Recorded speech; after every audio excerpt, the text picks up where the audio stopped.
Interdit de banderole à la Beaujoire, les supporters du FC Nantes affichent leur colère dans la ville. Le club serait à vendre à prix bradé.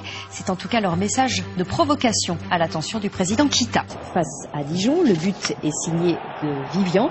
Un nul, c'est mieux que rien dans la situation des Canaries qui sont toujours dans les profondeurs de la Ligue 2 à la 16e place.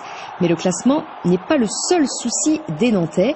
Les supporters, en effet, ont fait aujourd'hui une opération provocation. Ils ont déroulé aux quatre coins de la ville des banderoles annonçant la vente du club. Thierry Berco et José Guedes. Le FC Nantes est à vendre, 10 millions d'euros à débattre. Cette banderole déroulée par les supporters de la Brigade Loire n'est pas restée longtemps sur les remparts du château, mais elle a intrigué les promeneurs de passage. Quand moi on me parle de Nantes, je pense à Auxerre, je pense à Paris, je pense à Marseille, je pense à tous ces grands clubs. C'était quand même un grand club. Et de voir comment il s'effondre, on peut dire la première année, bon on descend en Ligue 2, ça va. Mais de voir comment il se comporte en Ligue 2, je pense que c'est par respect des Nantais et du public nantais, ça se cautionne pas, quoi. Plus de 80 banderoles ont été disposées aux quatre coins de la ville et sur le périphérique, mais presque aussitôt retirées par les forces de police. But de cette opération très médiatique, interpeller les Nantais sur la situation du club et sa marche. Si les Nantais veulent une belle équipe sur Nantes, pourquoi ils n'en seraient pas actionnaires eux aussi? Donc c'est effectivement la municipalité qui nous représente d'investir dedans, hein.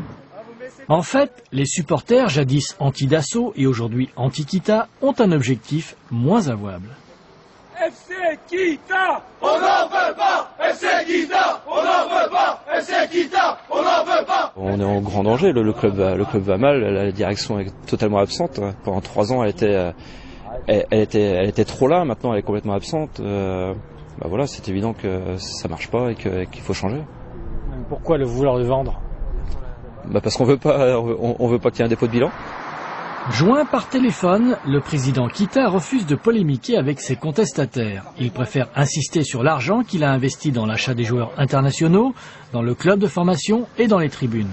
En fait, il réclame du temps pour obtenir des résultats car, dit-il, pour l'instant, il a dû construire les fondations.